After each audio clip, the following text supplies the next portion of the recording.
Primera entrevista de este programa número 400 de Trama Educativa. Ya nos acompaña Carolina Di Palma, que es la coordinadora de la Escuela de Consumos Digitales Cuidados. ¿Cómo andás, Caro? Bienvenida. Hola, ¿cómo andan? Gracias.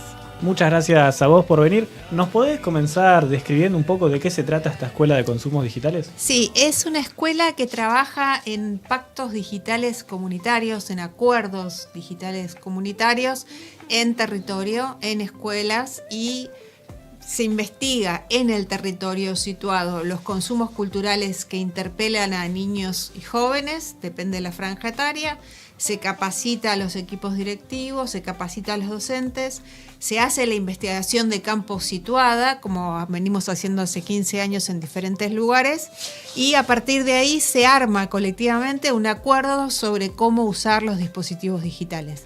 Todo esto por las problemáticas contemporáneas sobre videojuegos y redes sociales como consumos digitales problemáticos, ¿no? Bueno, vimos que recién venís de una charla que se llamó Dispositivos Digitales, Subjetividad y Salud Mental, y Sí. también vimos que una persona que asistió a la charla vino hasta aquí, hasta el estudio, para entregarte también un libro. Ah, sí, es una persona de psicología que citó los trabajos que tenemos escritos durante años y armó un libro que está buenísimo. ¿No sé dónde está la cámara allá? Ahí se ve, perfecto. Que se llama Contexto Escolar y Juegos Online en Adolescentes, y hoy en el encuentro me contó de esto y realmente está buenísimo. ¿Y cómo fue la convocatoria del encuentro de hoy? Bien, estaba lleno de gente del centro de estudiantes, todos psicólogos o de la formación de la Facultad de Psicología, jóvenes, y estuvo buenísimo porque un poco lo que decían es: no tenemos mucha información sobre esto que estás contando, y que lo que hay sobre consumos digitales es medio lo mismo siempre, ¿no? Pero no se entra en la complejidad, la verdad. ¿Y qué es lo más común que se divulga de los consumos? Bullying, grooming. Pero los que hablan de bullying y grooming siguen una bajada del G7, que es que permite hablar de esos temas. En realidad la complejidad del tema no se está hablando en gran parte. Por lo menos en este territorio. Hay otros lugares de otros estados-nación que sí lo tienen más claro. Acá lo que pudo decirse tiene que ver con esto, que tiene que ver con una bajada del G7. ¿Y qué es, por ejemplo, lo que no se cuenta acá? Lo que no se cuenta es el modelo de negocios que hay atrás de toda esta movida digital. Es algo que se llama free to play, que es el juego lo descargas gratis y después tenés que hacer micropagos, y algo que se llama monetización del tiempo de ocio, que básicamente del gasto de energía que se desplaza hacia la interfase, esa energía transformada en metadatos se vende de manera ilegal.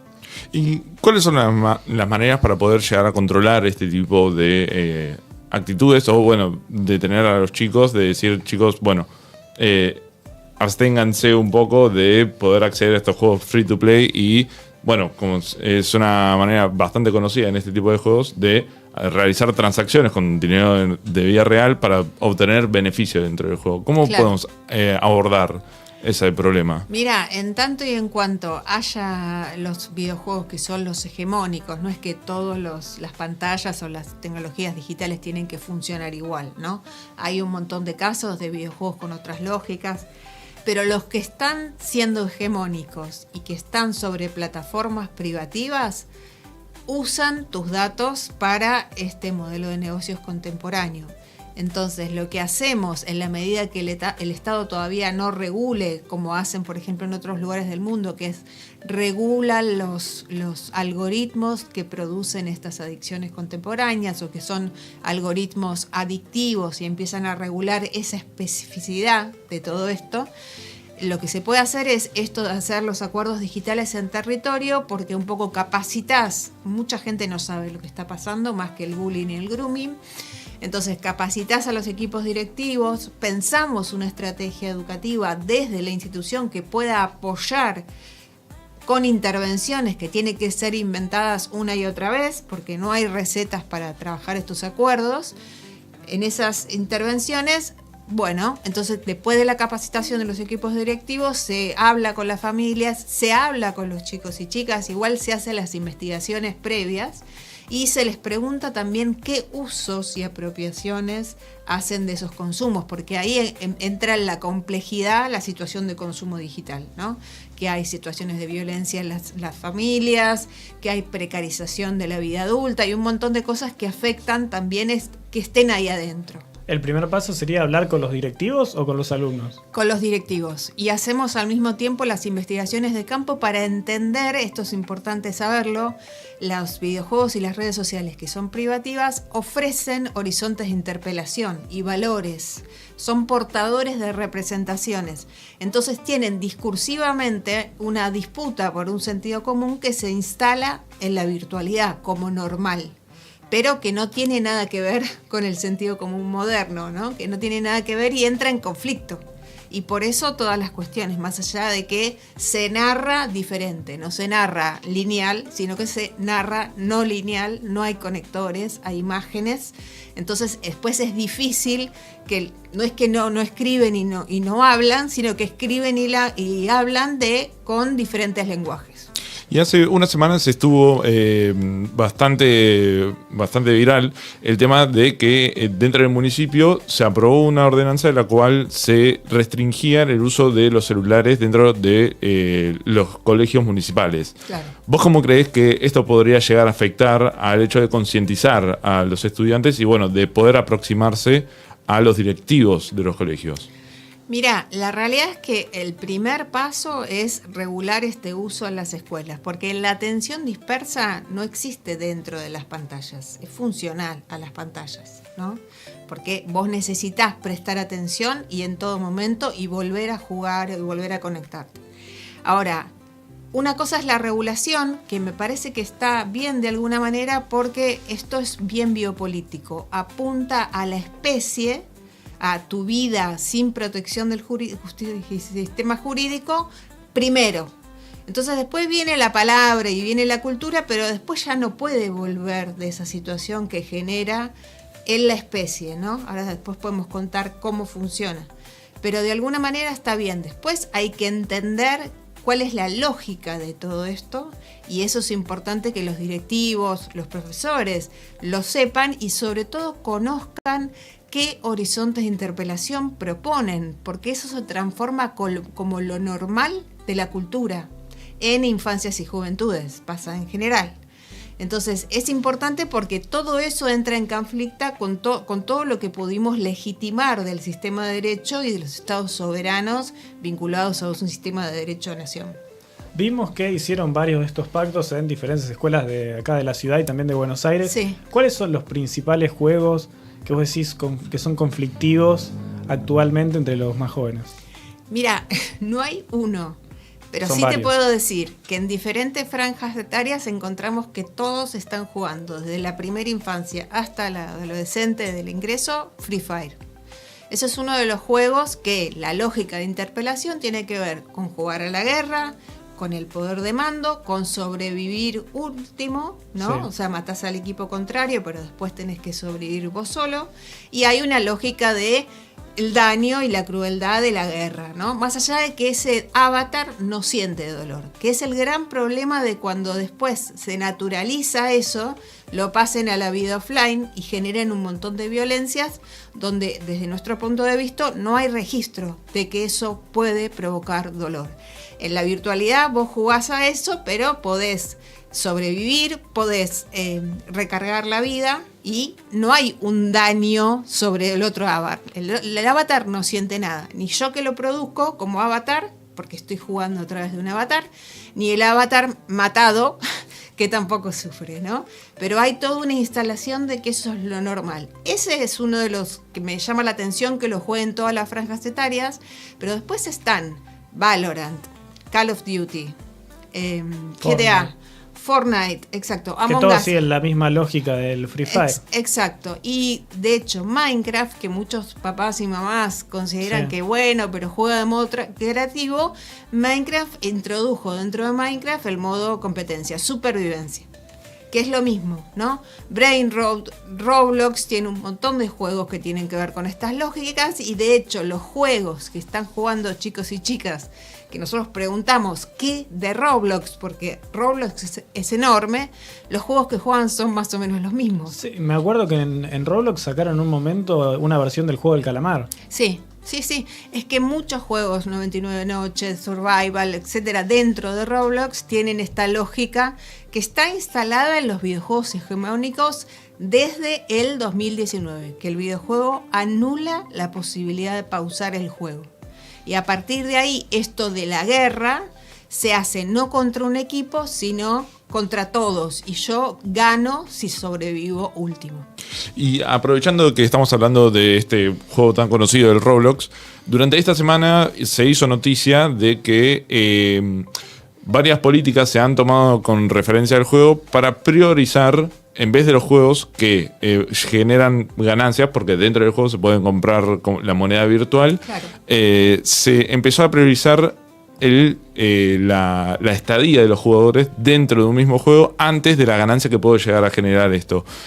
¿Vos creés que la medida que ha tomado la empresa podría llegar a beneficiar a los usuarios, a los chicos que andan jugando al Roblox? Eso, para que pueda entender un poco más, es cuánto tiempo estás en el juego hasta Claro. que pagás un micropago. No, según lo que ellos publicaron, es la retención del jugador por el tiempo que están jugando, independientemente de si compran o no algo dentro del juego. La retención es tremendo. La retención les sirve igual, no te lo dicen, y te dicen que el problema es el micropago, pero la retención te sirve igual porque es energía gastada transformado en metadatos, se genera más producción de datos y eso se vende y tiene un valor. Un dato, un segundo de un dato sale $1 en la monetización del tiempo de ocio. Entonces, más allá de que haya un micropago donde vos tenés que intervenir con tu dinero, tu extracción de la energía está funcionando igual. Todo el tiempo que vos estás conectado, que son dos las condiciones, una base de condiciones aceptada, que no leemos, y la aceptación de cookies, que tampoco leemos, ¿no? En ese sentido, ahí es cuando sucede que todos los sistemas de derechos que validan nuestra identidad offline se pierden cuando aceptamos esas bases y condiciones sin leer. ¿Y cómo trabajan desde la escuela con los chicos para que entiendan justamente todo esto que atraviesa los videojuegos? Que cuando vos estás jugando al Free Fire, por ejemplo, y te matan, y no es que podés volver a jugar a los 2 minutos otra partida, y si te matan a los 2 minutos otra, ¿cómo hacen para hacerlos entender justamente que está mal esto?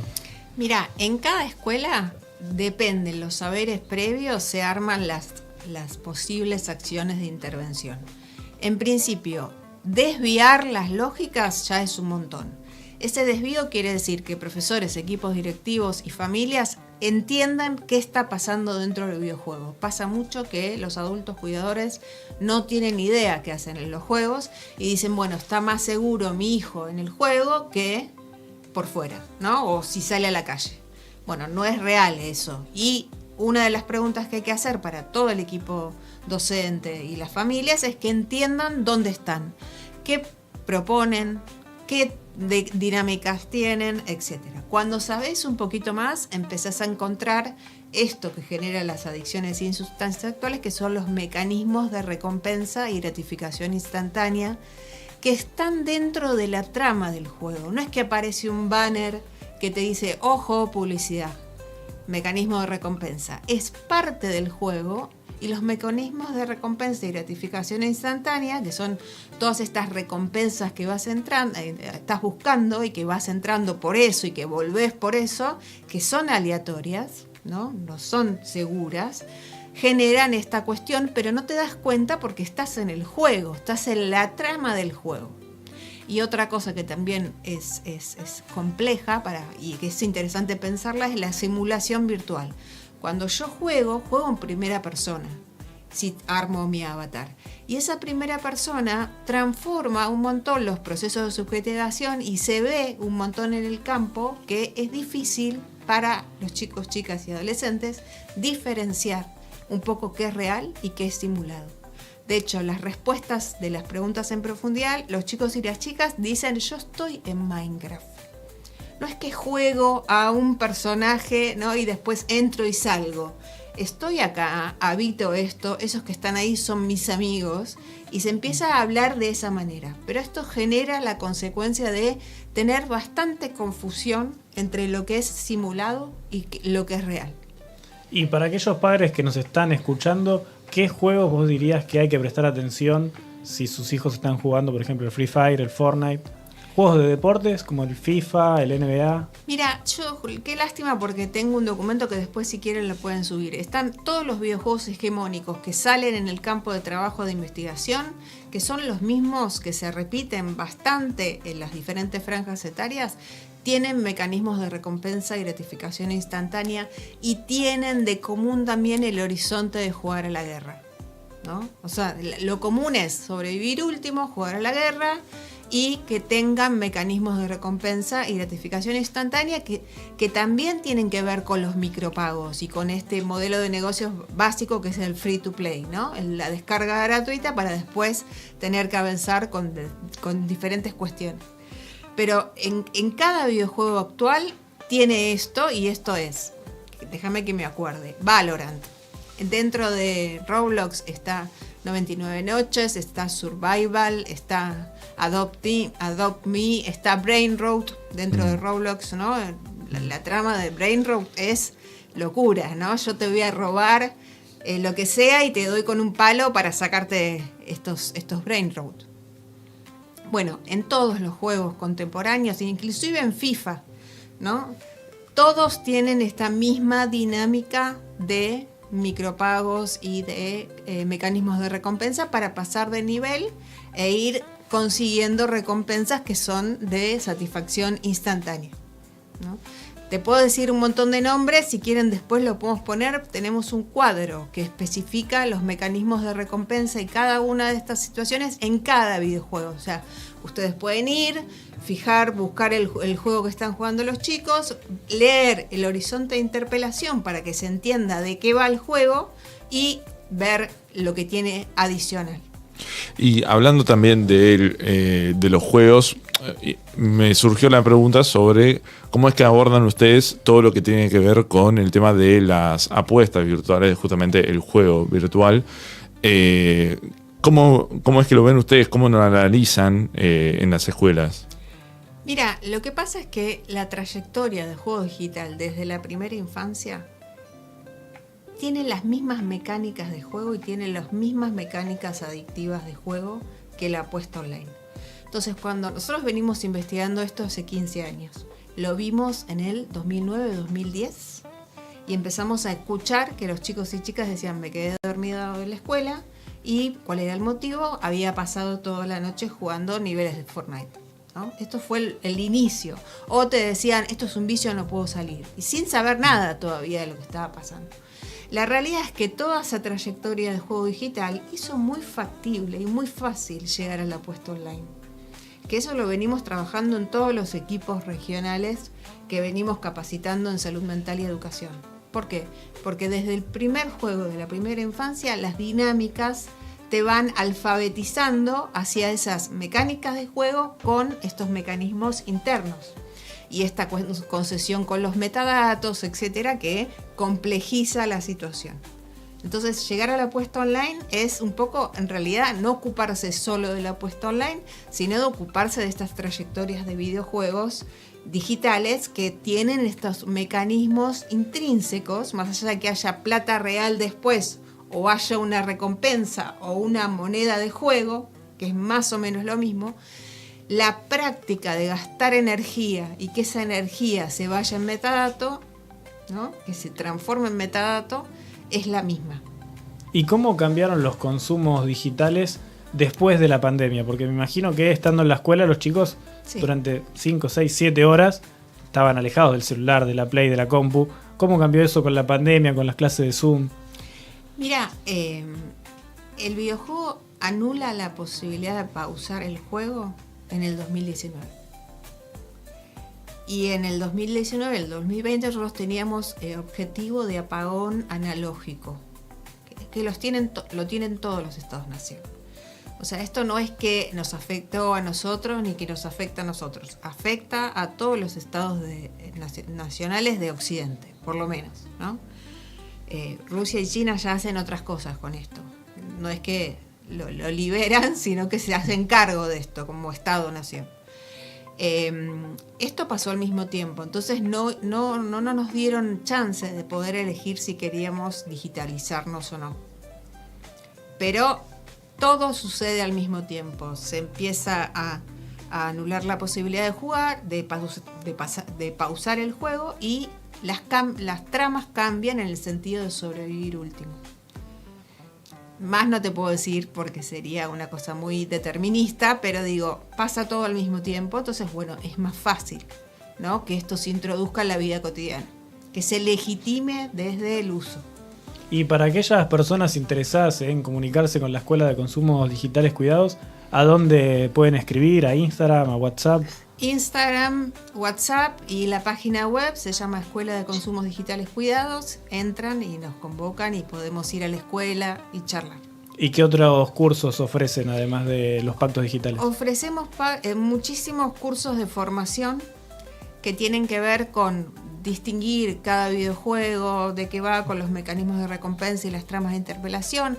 Hay cursos que tienen que ver con la imaginación y un montón de formas de pensar el sueño, los sueños, el inconsciente, que los trabajamos entre equipos disciplinarios trans, ¿no? O sea, somos transdisciplinarios en el sentido que hay gente de arte, gente de psicoanálisis que va pensando formaciones que pueden desviar las lógicas contemporáneas, también con el juego, ¿no? Trabajamos mucho con juegotecas y con gente que trabaja en un juego digital para que pueda desviar desde eso que aparece en el campo y proponer metajuegos, que serían los juegos que articulan con la vida presencial, y además cómo en las mediaciones desviar las lógicas de juego, ¿no? Lo haces representar a un niño. Bueno, ¿a qué juego juegan? Entonces lo representan en clase presencial. Y le preguntamos, ¿y es el avatar que vos elegiste, tiene algo de vos o le falta algo a vos o tiene lo del avatar o no, ¿no? Y cuando empezaste a hacer esas comparaciones, los chicos y chicas desde el juego empiezan a entender que no es lo mismo, que es lo principal que hay que trabajar, el avatar que yo tengo, que mi vida por fuera de la pantalla. Que hay un montón de cosas que cambian.